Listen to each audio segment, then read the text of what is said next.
So మరి cabinet ఆమోదం ఉన్నదా లేదా, కేబినెట్ లో కాళేశ్వరం ప్రాజెక్టు మీద డిస్కషన్ జరిగిందా లేదా, ఎన్ని దశల్లో జరిగింది, ఎన్నిసార్లు కేబినెట్ భేటీలో దీని మీద చర్చకు వచ్చింది, ఏ అంశాలు ప్రస్తావించారు, ఏ ఏమంటారు బ్యారేజ్ల నిర్మాణం సంబంధించి కావచ్చు, కాలువల నిర్మాణానికి సంబంధించి కావచ్చు, ఏ అంశము ఏ కేబినెట్ సమావేశంలో చర్చకు వచ్చింది అనేటి అన్ని కూడా ఆ మినిట్స్ లో ఉంటాయి. సో ఇవన్నీ కూడా అంటే ఏ అంశాలు అందులో కేబినెట్ సమావేశంలో చర్చించారంటే ప్రతి అంశం కూడా అసలు దానికి అనుమతులు ఉన్నాయా లేదా, ఏం జరిగింది, కాళేశ్వరం ప్రాజెక్టు కేసీఆర్ కూడా నిర్ణయం తీసుకున్నాడా, మంత్రిమండలి నిర్ణయం తీసుకున్నదా, ఏం జరిగిందనే పూర్తి వివరాలు కేబినెట్ మినిట్స్ ఇస్తే పీసీ ఘోష్ కమిషన్ కు తెలిసిపోతాయి.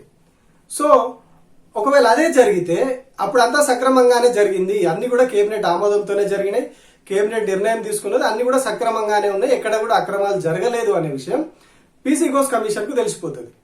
తెలిసిపోయినప్పుడు ఏమైతుంది, రేవంత్ రెడ్డి సర్కార్ వేసినటువంటి కమిషన్ రేవంత్ రెడ్డి సర్కార్ మీదనే నెగిటివ్ రిపోర్ట్ ఇచ్చే పరిస్థితి వస్తుంది. ప్రతి ఏ కాంట్రాక్ట్ ఇచ్చినా కూడా చిన్న చిన్న అధికారుల స్థాయిలో కమిషన్లు, ఇప్పుడు గవర్నమెంట్ మీదనే 20% కమిషన్ ఆరోపణలు వస్తూ ఉన్నాయి. అధికార స్థాయిలో లంచాలు, కమిషన్లు ఇవన్నీ కామన్ కాంట్రాక్ట్ సంస్థలు అధికారుల మధ్యలో. బట్ ఏదైతే ప్రభుత్వం నిర్ణయం తీసుకుందో ప్రభుత్వానికి, అప్పుడు ప్రభుత్వ పెద్దలుగా ఉన్న వారికి, మంత్రులుగా ఉన్న వారికి అందులో వాళ్ళు నిజంగానే అవినీతి చేసిర్రా, అవినీతి వల్లనే అది కూలిపోయిందా, ప్రభుత్వ పెద్దల తప్పిదం ఉన్నదా, అధికారుల తప్పిదం ఉన్నదా, డిజైన్ లో లోపం ఉందా అనే అంశాలన్నీ కూడా ఈ కేబినెట్ మినిట్స్ ఇస్తే ఒక కొంతవరకు క్లారిటీ వస్తాయి.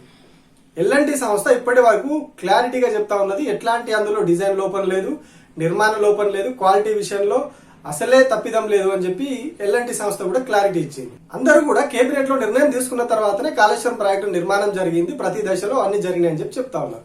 సో ఇప్పుడు ఫైనల్ గా ఇది ఎవరి మెడకు చుట్టుకుంటా ఉన్నది, రేవంత్ రెడ్డి మెడకు చుట్టుకుంటా ఉన్నది.